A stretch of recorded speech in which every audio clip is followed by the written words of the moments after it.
মাংস রান্নার একেবারে সবশেষে আপনারা গরম মশলা দেন, আমি এই মশলাটা দেব।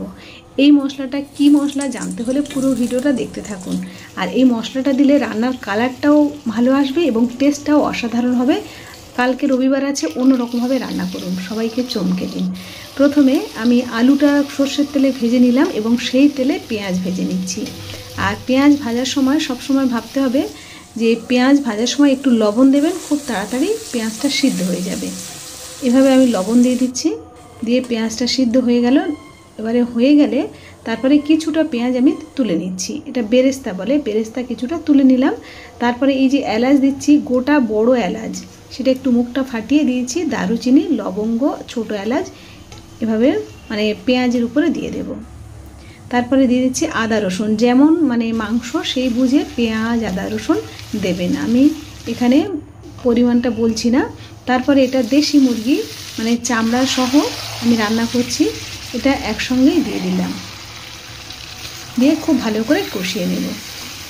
আর আমি যে কড়াইতে রান্না করছি এটা লোহার কড়াই, যার জন্য খুব সুন্দর টেস্ট আসে এবং একটু হয়তো কালচে রং হবে কিন্তু ভালো লাগবে। তারপরে এখানে লবণ, হলুদ আর কাঁচা লঙ্কা দিয়ে দিলাম। আমি এখানে লঙ্কার গুঁড়ো ব্যবহার করব, কিন্তু খুব কম পরিমাণে, যেহেতু কাঁচা লঙ্কা দেয়া আছে অল্প পরিমাণে লঙ্কার গুঁড়ো দিয়েছি, 2 চামচের মতো হবে দিয়ে দিচ্ছি, তাও কিন্তু কালারটা ভীষণ ভালো আসবে। দেখতে থাকুন পুরো ভিডিওটা, ভালো লাগবে আপনাদের। অনেক রকমভাবে রান্না করে থাকেন, কিন্তু এরকমভাবে যদি কোনো সময় করে থাকেন তাহলে আমাকে কমেন্টে জানাবেন, আর যদি না করে থাকেন বাড়িতে একবার ট্রাই করবেন। তারপরে খুব ভালো করে এভাবে কষিয়ে নেওয়ার পরে যখন তেল ছেড়ে দেবে তারপরে দেবেন এইভাবে একটু লেবু রস। লেবু রস দিলে যে কোনো মাংসে যখন লেবুর বা মাছের লেবু রসটা দিলেন তার নিজস্ব একটা যে গন্ধ থাকে সেই গন্ধটা কেটে যাবে। তারপরে আমি এখানে লেবু রস দিয়ে দিলাম, দেখবেন কালারটা খুব সুন্দর এসছে এবং তেল ছেড়ে দিয়েছে। তারপরে জল দিয়ে দেবেন, তাহলে তেলটা উপরে ভাসবে, খুব সুন্দর হবে। তারপরে গরম জল দিয়ে দেবেন, তারপরে যে আলুটা ভাজা ছিল সেটা দিয়ে দিতে হবে।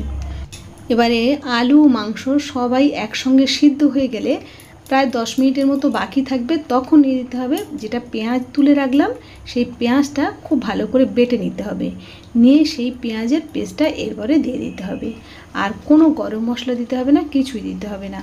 এবারে 10 মিনিটের মতো ফুটিয়ে নিন, নিয়ে যখন সুন্দর কালার চলে আসবে, ওপর থেকে তেল ছেড়ে দেবে, মানে তেলটা উপরে ভেসে আসবে, তখন জানবেন হয়ে গেছে। আস্তে আস্তে এভাবে ফুটবে, দেখুন আস্তে আস্তে উপরে আমি যখন মানে যে টেক্সচারে আনছি সেটা দেখুন, ঠিক এইরকম একটা কালার চলে আসবে, উপরে তেল ছেড়ে দিচ্ছে।